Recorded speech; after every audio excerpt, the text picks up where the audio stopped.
Welcome, my friends, to this Q&A session, a pre-call for our seminar that is coming up on the 10th of March to the 14th of March. I'm joined today by my friends, Daryl and Ed, and we're going to be walking you through some ideas on how you can prepare best for this seminar. Seminar is called Lead Your Comeback, and this is for workers who have been laid off. We've been getting a lot of questions, people asking, oh, I just lost my job. I'm not a federal worker. May I join? Absolutely, you can. You can join. And I encourage you right now, as you're hearing the sound of our voices, to go on down to the link. It's fed.pmsucceed.com. And you should also be able to find the information in the chat and the description.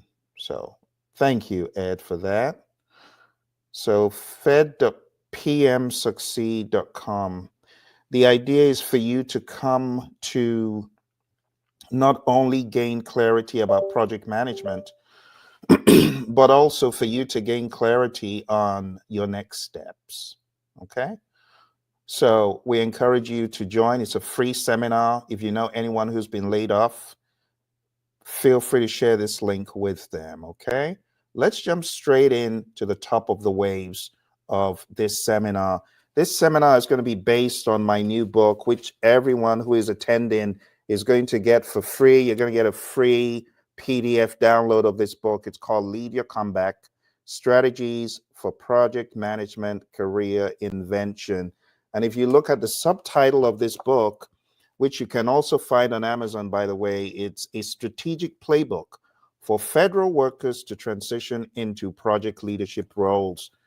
For those of you who don't know me, my name is Phil, and I've been working as a project manager for over 2 decades. I've been very fortunate to serve folks in the government space, in military, in local counties, and so on. And this is an opportunity for me to help those who've been laid off, who've lost their job. I'm a project management coach and author, written many books such as the ones you see behind me. And I'm going to be sharing with you not only how to get equipped to better present your project management case in an interview. You can transition your career from where you are now into project management. You can leverage the expertise you gained in government so that you can redefine your direction as a professional. So what we're going to be talking about on the screen here, number 1 is going to be project management basics and pragmatism. And these are the pages in the book, right? Those pages that you see listed. We're going to be talking about what project management is, and we're going to identify your project management experience in government. I'm going to show you how to revamp your resume so that you redefine your role as a project leader, as a program leader. Lots of you have worked on programs, you just don't know it. I'm also going to be showing you the terrain of Agile. We're going to be covering Agile, Scrum, and Kanban. I'm going to show you how you can use that to expand your career and grow. We're going to do exercises, answer questions. In fact, you're welcome to send in your questions. If you have any questions right now, I encourage you to send in questions to support@praizion.com. That's SUPPORT@praizion.com. And we'll be answering your questions every step of the way. I'm also going to be coaching you, showing you how to develop your career and land your next role. I'm going to be showing you some of the practices I used when I lost my job back in 2009 and how I was able to redefine myself. I am going to be teaching you ideas, mindsets about how to transition to your next big thing. We're going to work on creating a 30-day career action plan, because I know when you lose your job, it's quite demoralizing at first, and you're scrambling around trying to do something, but it might just be busy work. I'm going to show you how to make that productive action. We're also going to work on the PMP exam. So I'm going to show you what the PMP exam is all about, the curriculum. I'm going to show you how you can proceed to get PMP certified. We're going to be covering the people, the process, and the business domains as we go through this curriculum. And then we're going to talk about the difference between job searching and job strategizing. And my goal is to help you to job strategize, to pick yourself up, to begin going for interviews, to redefine yourself as a project manager. Look, There's a myth, and I want to address the myth. The myth is you're not a project manager except you have the title. You got to be called project manager. That's a big fat lie. I have met great project managers who were VPs, who were directors, who were presidents of companies. So anyone telling you you must have the official title of PM, they're not telling you the truth. Everyone is a project manager. Everyone. You're managing a project right now, a temporary endeavor such as this. This is a mini project. Projects in economies of scale could go into months and weeks and years. And then you have programs, which is a collection of multiple interrelated projects that span across a long period. So I don't want you to think, oh, I can't be called project manager. That's not correct. I was not a project manager by structure and engineered choice. I was a project manager because I found myself in a role managing projects at Citigroup. And that's when I began to realize, oh, there must be something to this, but I didn't know what it was called until I started working on my master's degree. And my professor said, well, I guess you'll write a dissertation on barriers to implementing project management systems. So I began that journey, and that was back in 2002. And since then, I've been very fortunate enough to learn project management, getting PMP certified. Ed is a PMP as well. I want Ed to comment because we're taking time to talk about the PMP. Ed, do you think there's really any value in this PMP exam thing that we're going to be talking about on I think it's day 4? Yeah, I think it's a lot of value in there, but I think the value is not this, not just in the certification itself, is the journey that you go on with trying to obtain your actual PMP, which is huge because with the PMP, when you're going after this PMP, you have to first, number one, make sacrifices, meaning, you have to tell friends and family, hey, I would love to go out and maybe go have that beverage of choice or that movie, but I can't go because I'm studying for the PMP. It forces you to really take your experiences and then combine that with the theories that you've learned, that the theories that you're going to learn through PMI. So I think it's very important that you go on that journey. And then when you go on that journey, to see who you become, because what you need to understand is when you get that certification, that's just not the end of it. The next step is where I am, is with my mentor, my friend and trainer, Phil, on leadership, because leadership is going to be something you're going to need long term. Good stuff, Ed. With that said, let's shift gears here and talk a little bit about leadership. Let's give people a 411 high-level lesson on leadership, right, Ed? The true measure of leadership is influence, isn't it? It definitely is. I mean, and this is why, when you turned me on to John Maxwell, I was super excited because of the principles that he uses, and then the principles I've been learning from you. And it's not about the title, Phil. Sometimes we get so caught up in, I am senior director or I am VP or whatever that particular title is, and I have these direct reports.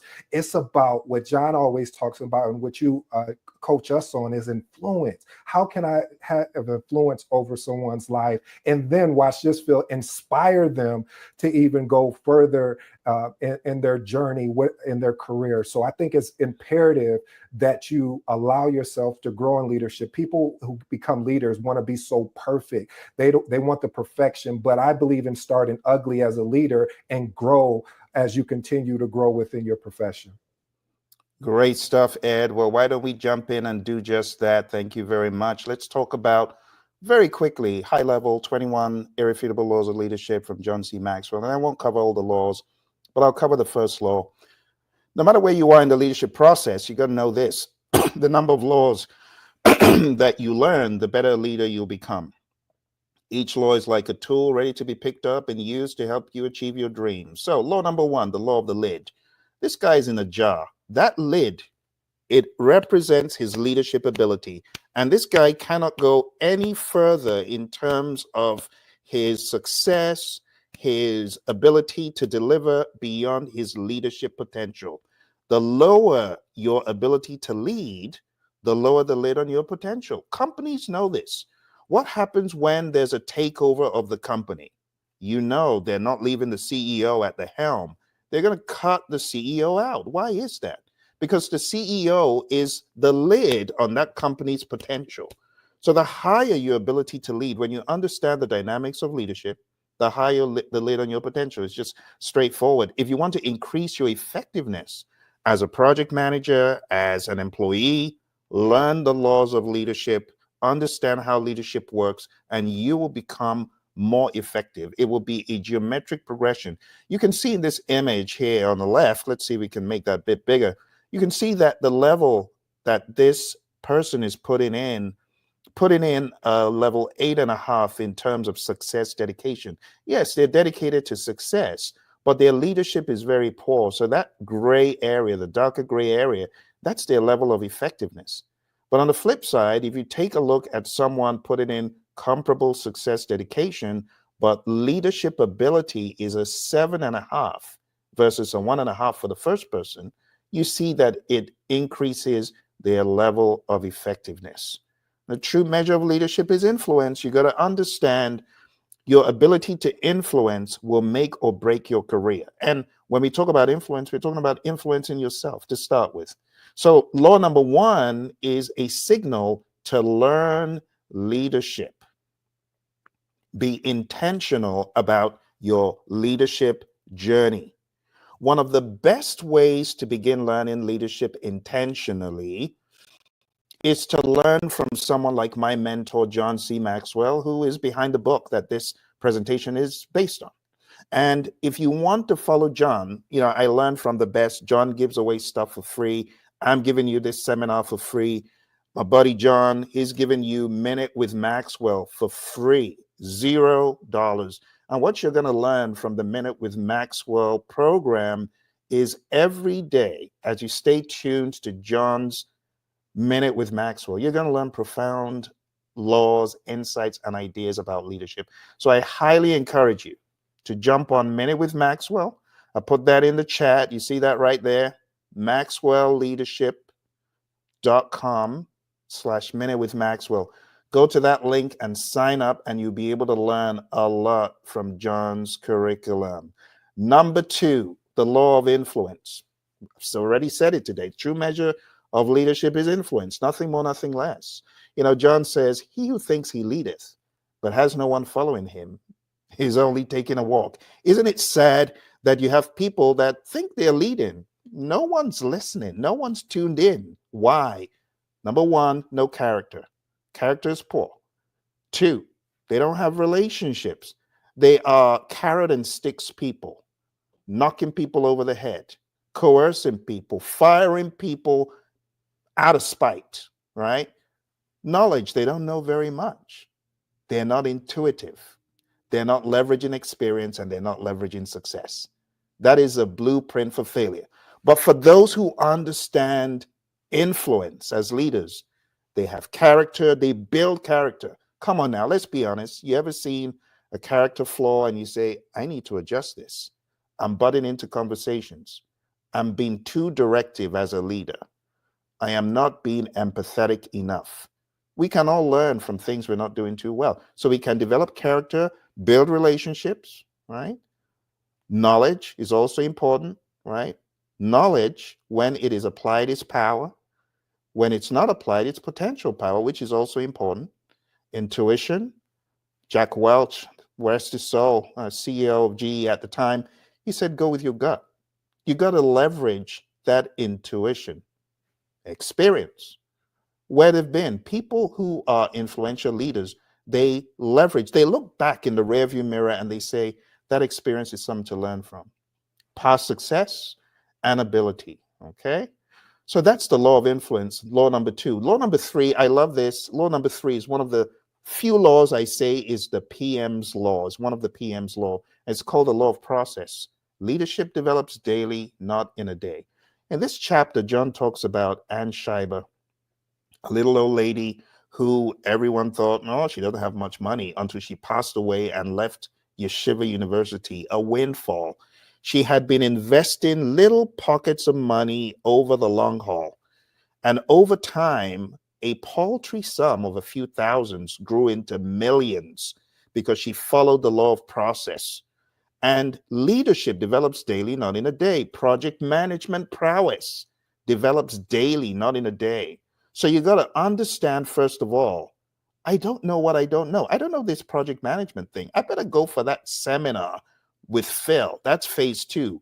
I know that I need to know. So I better go to that seminar. Phase 3 is, now I know what I don't know.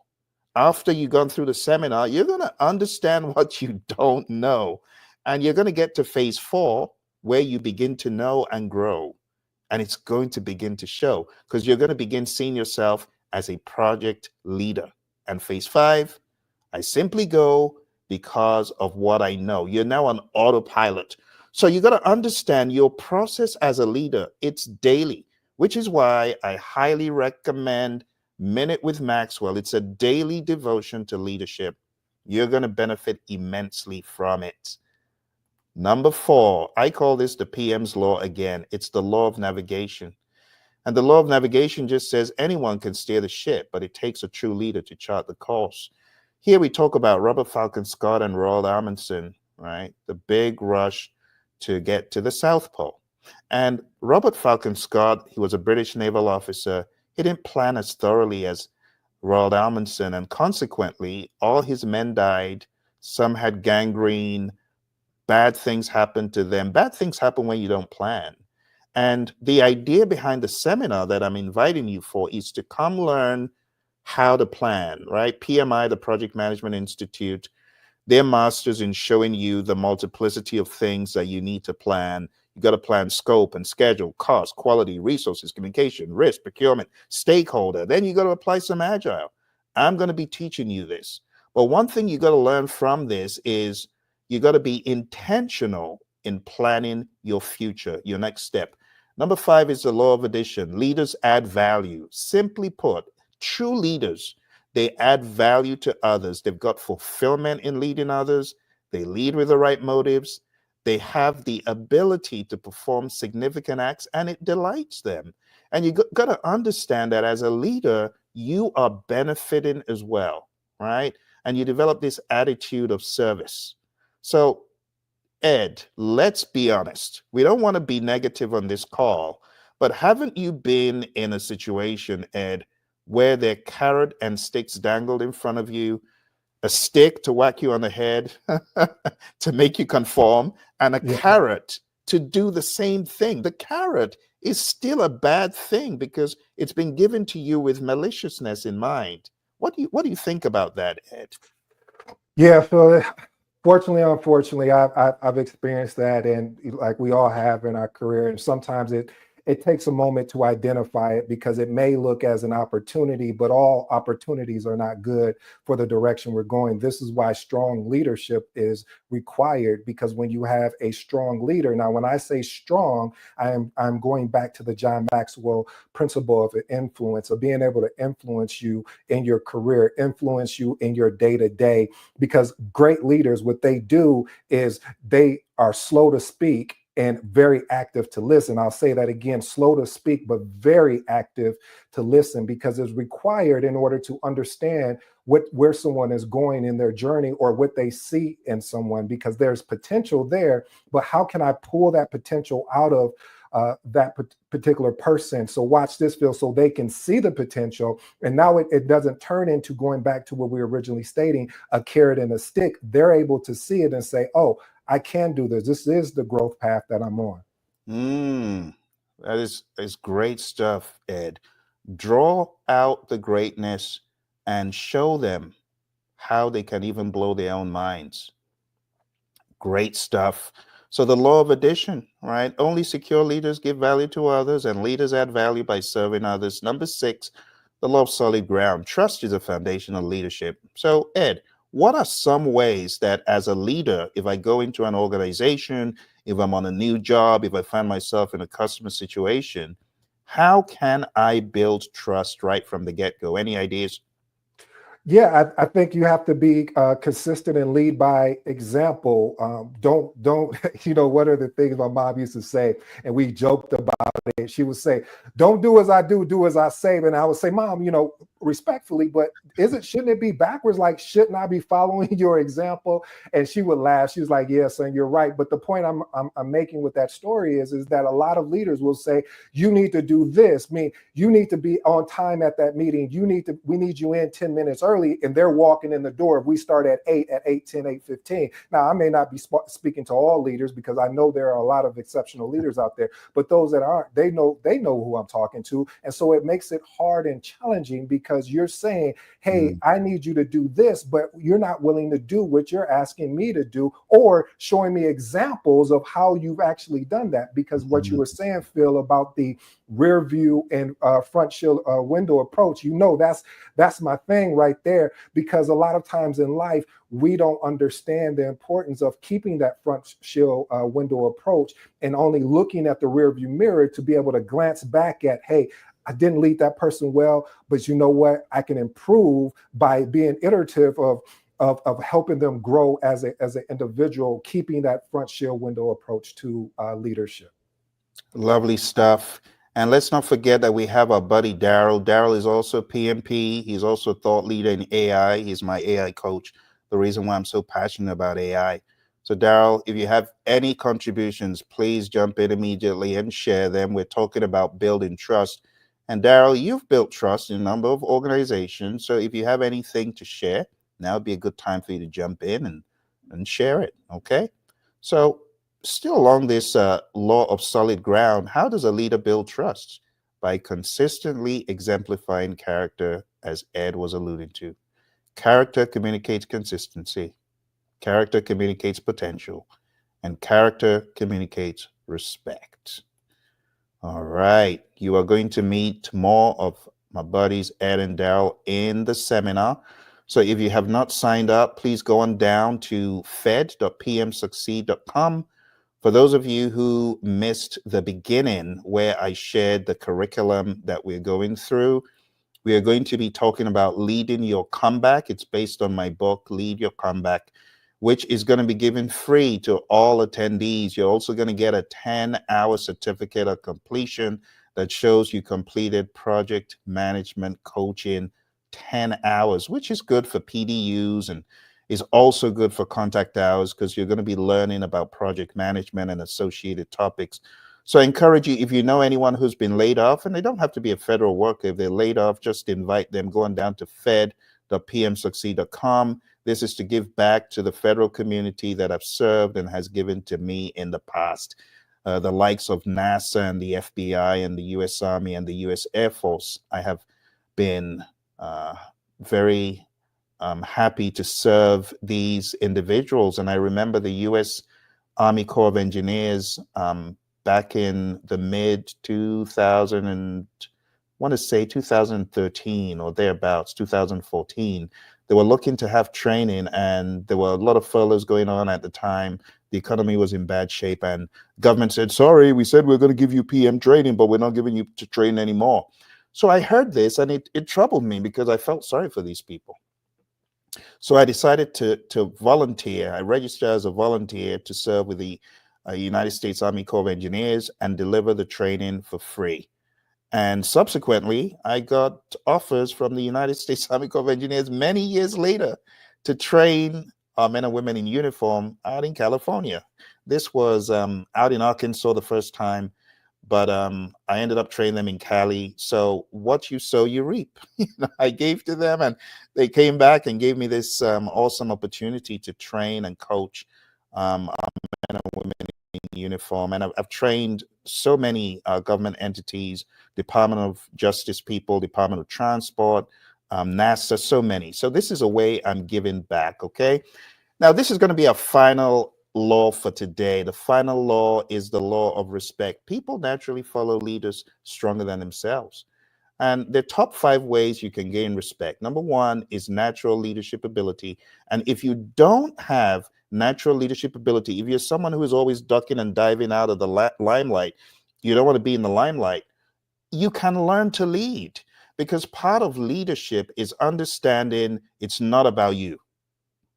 When leaders step up, they step up because they realize there's a greater good, something needs to be done. I can fix this, I can be of value, I can serve. That's what leaders do.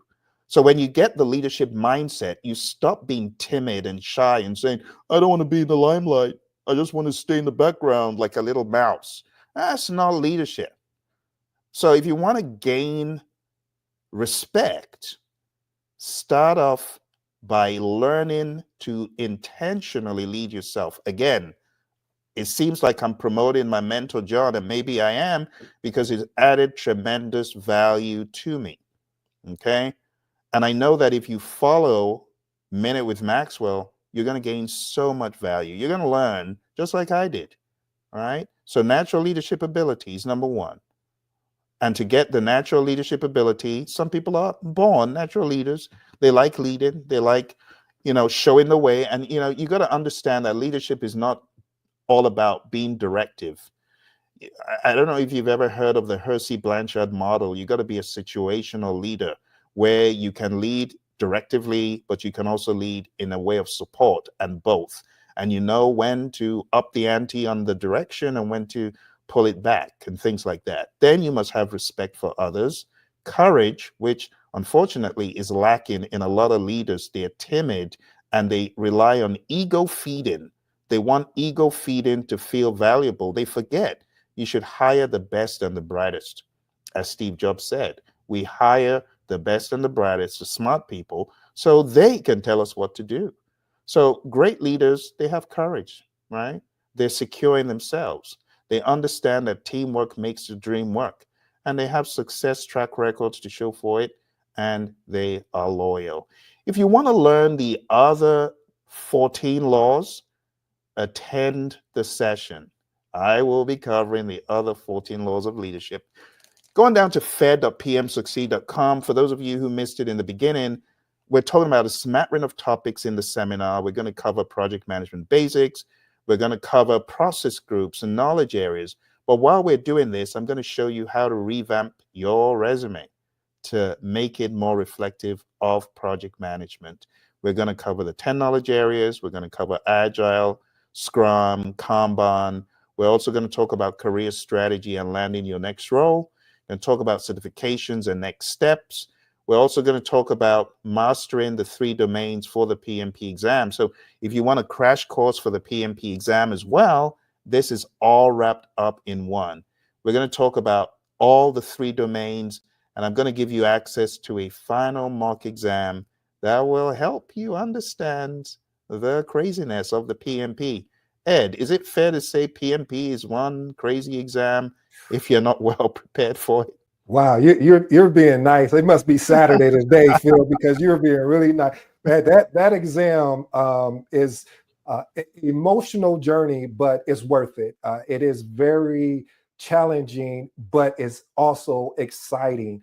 I know when I went on my journey, you would look and you would say, man, I got to put in 2 to 3 hours a day. I'm tired. I just got off of work. I just want to put on the TV and just relax.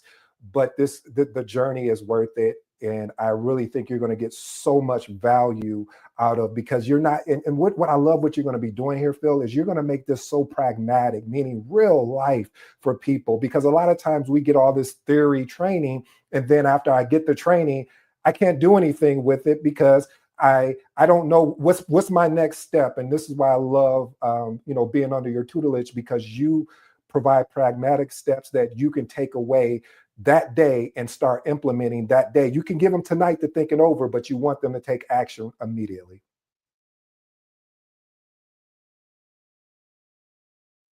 You're on mute, Phil. Okay. Thank you very much, Ed. I appreciate that. For those of you who are listening, again, make it a date. The questions coming in, people asking, can I attend this if I've just been laid off? Can I attend this if I'm not a federal worker? Absolutely.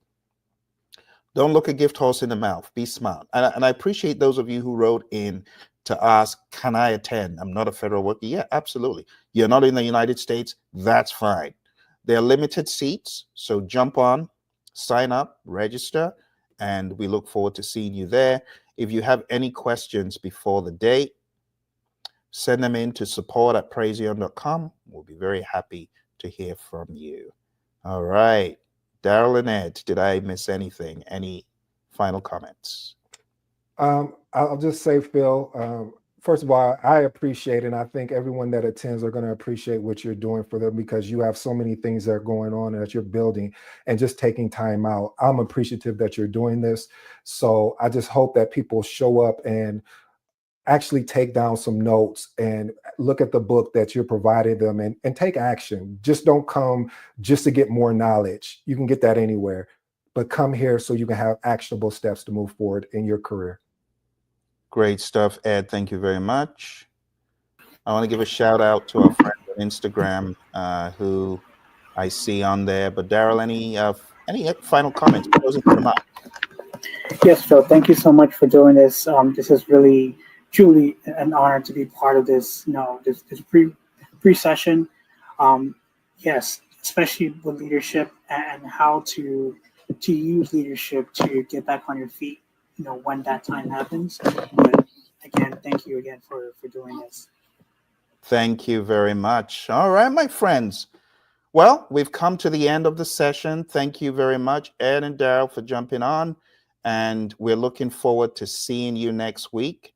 Any questions from the audience? Our friends on Instagram, Ilrakudan, Anita's Beauty, thanks for joining. I am Sugar Hill. We appreciate you coming through, and all the rest of you who came through on YouTube, on Facebook. Now's a good time for you to chat in if you've got any questions, comments, or concerns. Our friends on LinkedIn, I don't see anything in the queue. So I'm going to say thank you very much, and we look forward to seeing you next week. Make it a date, fed.pmsucceed.com. And what you can take away from this particular session is join maxwellleadership.com/Minute with Maxwell. Minute with Maxwell is what helped me cut my teeth on leadership when I started being intentional. You see, there's a difference between saying, well, I've got a vague, fuzzy idea about leadership versus knowing what it is. It reminds me of the PMBOK guide, the Project Management Body of Knowledge guide. After you go through the rites of passage as a PMP, Ed, let me put Ed on the spot. Let's see if we speak the same language. So Ed, tell me the first process group. Initiating. Planning. What comes next? Planning. What comes after planning in the process groups? Oh, in the process groups? So you said initiating, I said planning, which comes next. Executing. I didn't know monitoring, controlling. We're trading. We're trading. And honestly, Ed, all we're doing, we're demonstrating to the audience that you can learn leadership as a framework, the same way you and I are speaking the same language. You said initiating, I said planning, you said executing, I said monitoring and controlling, and then what comes next, Ed? Closing. Boom, 5 process groups, a framework. You can learn to lead in the same way, my friends. There's so many avenues to lead. Like this one right here is called the 5 levels of leadership. This is from my mentor, John Maxwell, who I've been talking about over and over and over and over and over again. But if you want to get great in leadership, you need to follow John. You need to listen to his work, and you will begin to learn leadership. Like the 5 levels of leadership. This is just one of John's books. Here's another, which I've been teaching from today. So 21 irrefutable laws of leadership. And I could go on, showing you so many of John's materials. But what I'm trying to get you to see is you should invest time in going to Minute with Maxwell, right? And learning the framework of leadership, learning frameworks. There's so many frameworks John has. But when you've learned so many frameworks that John has in leadership, you begin to realize that you should be more intentional about learning and practicing leadership. And in the seminar, I'll teach you the remaining 14 laws. Okay. Today, I taught you the law of the lid. I taught you the law of influence. I taught you the law of process. I taught you the law of navigation, the law of addition, the law of solid ground, and the law of respect. You can go back and watch what we talked about so that you understand those first 7. And then when we meet, we'll continue with the law of intuition and beyond. Okay. Well, thank you all very much for joining us. Big shout out to Ed and Daryl. We'll see you in the seminar. Take care and bye for now.